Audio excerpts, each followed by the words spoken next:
Assalamualaikum warahmatullahi wabarakatuh. Waalaikumsalam warahmatullahi wabarakatuh. Selamat pagi anak-anak. Pagi Bu.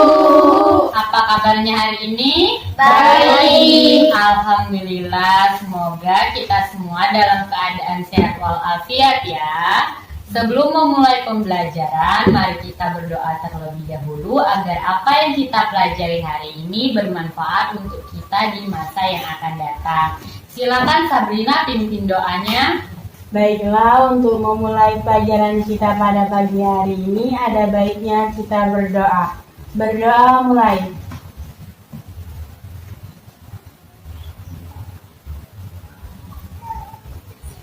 Berdoa selesai.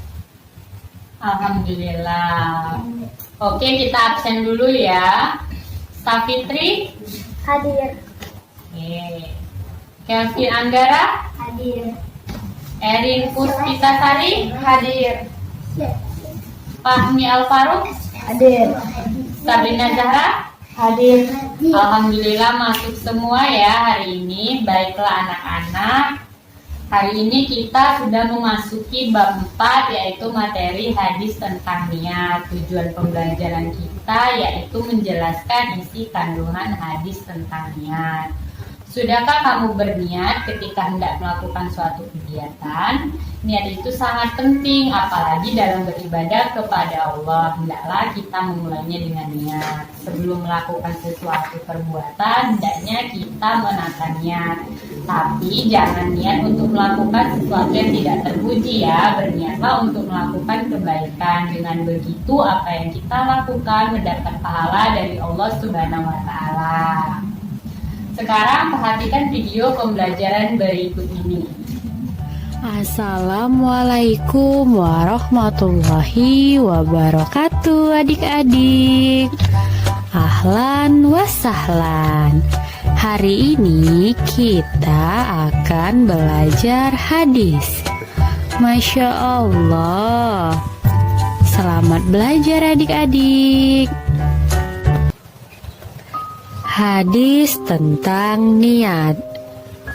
Innamal a'malu binniyat.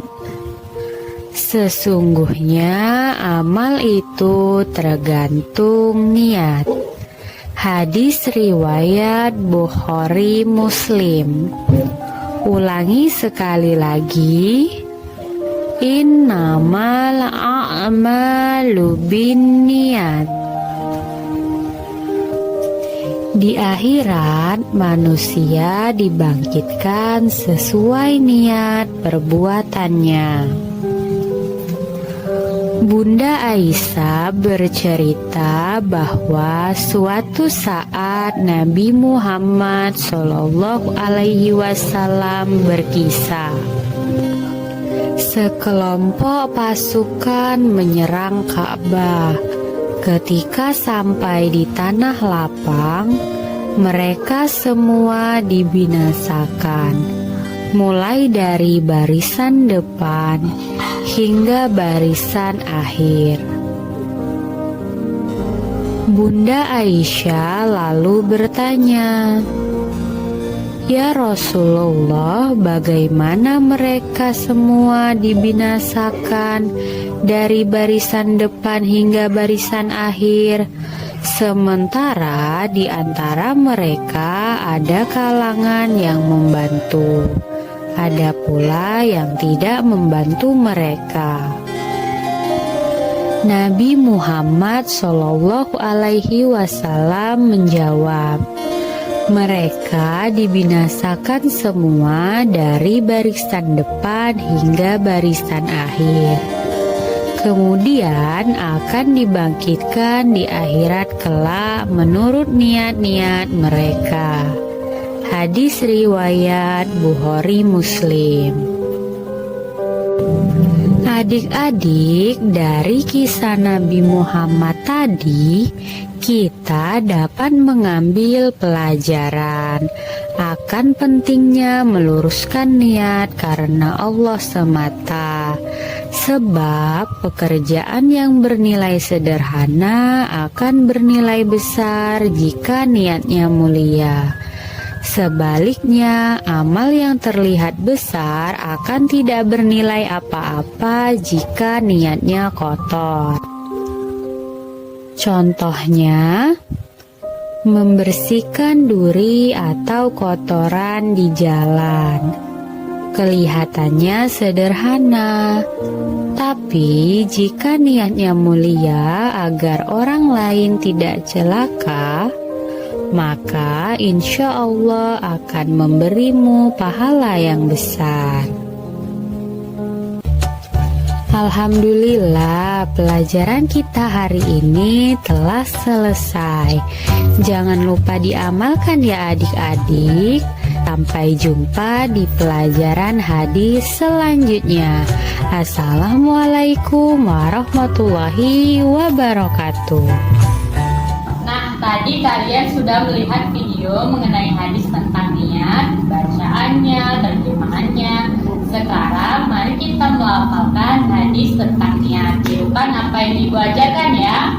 Baik, Bu. Innamal a'malu binniyat. Sekarang kita sambung. Innamal a'malu binniyat.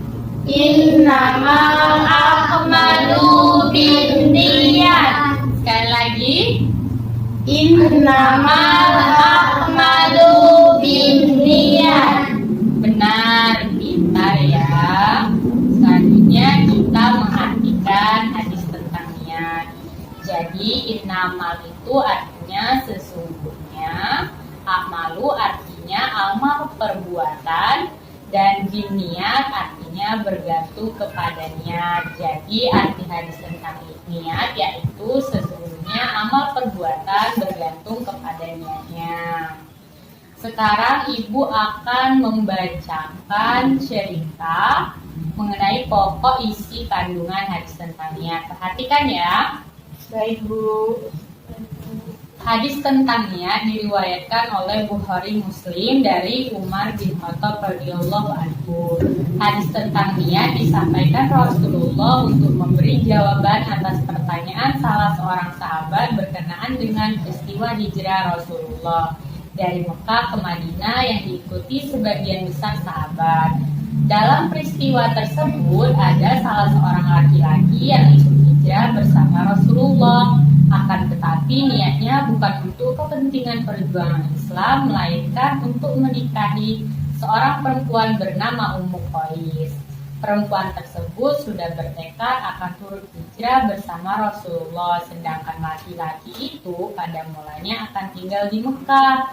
Ummu Qais bersedia dinikahi di tempat tujuan hijrahnya Rasulullah, yaitu di Madinah. Akhirnya laki-laki itu pun ikut hijrah ke Madinah. Peristiwa itu ditanyakan kepada Rasulullah, apakah hijrah dengan niat seperti itu diterima atau tidak? Jawabannya Rasulullah secara umum disebutkan dalam hadis di atas. Dari hadis di atas kita dapat memahami bahwa niat sangat penting dalam ajaran Islam, khususnya dalam melakukan ibadah kepada Allah, misalnya sholat, puasa, ibadah, dan lainnya. Walaupun memenuhi syarat dan rukun, belum tentu diterima dan memperoleh pahala dari Allah kalau niatnya bukan karena Allah. Oleh karena itu, niat dalam melaksanakan setiap amal ibadah harus betul-betul ikhlas dan hanya mengharap ridho Allah semata. Sebagaimana Allah, niat adalah menyengaja melakukan sesuatu yang diikuti dengan perbuatan. Niat tempatnya di dalam hati. Siapapun tidak akan mengetahui niat apa yang ada di dalam hati seseorang ketika ia mengerjakan sesuatu kecuali dari dirinya dan Allah saja. Karena itu Allah mengetahui siapa di antara hamba-hambanya yang memiliki niat baik atau buruk dalam beribadah.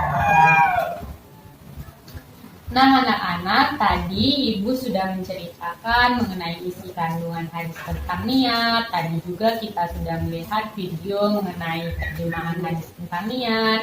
Sekarang ada yang ingin bertanya, angkat tangannya. Saya Bu, Ya silakan Sabrina. apa akibat bagi orang yang melakukan amal karena ingin dipuji? Oke, jadi akibatnya itu ketika seseorang melakukan perbuatan baik hanya karena ingin dipuji, maka Allah tidak akan menerima amal ibadahnya sebab dia melakukan perbuatan baik tidak dengan niat karena Allah. Sudah jelas Sabrina? Baik Bu, jelas. Ada lagi yang ingin bertanya, angkat tangannya? Di mana letaknya niat, Bu? Oke, pertanyaan Sapitri sangat bagus. Di mana letaknya niat? Niat itu berada di dalam hati anak-anak. Jadi niat itu tidak dapat diketahui oleh siapapun, hanya diri sendiri dan Allah yang tahu apa yang seseorang niatkan dalam hatinya. Nah, sudah jelas Sapitri? Sudah. Alhamdulillah. Nah, sekarang ada lagi yang ingin bertanya? Sepertinya tidak ada. Baiklah, Ibu yang akan memberikan pertanyaan. Di sini Ibu sudah punya satu pertanyaan saja ya. Apakah yang dimaksud dengan niat? Siapa yang bisa angkat tangannya? Silakan Erin. Niat adalah menyengaja melakukan sesuatu yang diikuti dengan perbuatan. Oke, pintar, benar sekali. Sepertinya Erin sudah mencatat apa poin-poin penting yang sudah kita pelajari hari ini ya. Oke anak-anak, jadi kesimpulan pembelajaran kita hari ini yaitu yang pertama, niat adalah menyengaja melakukan sesuatu yang diikuti dengan perbuatan. Yang kedua, niat sangat menentukan sahnya suatu ibadah. Yang ketiga, hal yang membedakan antara kebiasaan dan ibadah adalah niatnya. Yang keempat, Allah akan menerima amal ibadah seseorang yang diniatkan secara ikhlas semata-mata mengharap ridhonya. Dan yang terakhir, hindarilah perbuatan amal ibadah karena hanya ingin dilihat ria atau didengar orang lain ya. Nah anak-anak, bagaimana, paham tidak dengan apa yang Ibu ajarkan hari ini? Paham, Bu. Sekarang waktunya kalian mempraktekkan dan belajar di buku latihan, mengerjakan soal-soal yang nanti akan Ibu berikan. Siap? Siap Bu. Oke, harus siap ya, karena anak kita akan selalu belajar. Cukup sekian pembelajaran kita hari ini. Sampai jumpa esok hari. Tetap jaga kesehatan dan tetap semangat. Wassalamualaikum warahmatullahi wabarakatuh. Waalaikumsalam warahmatullahi wabarakatuh.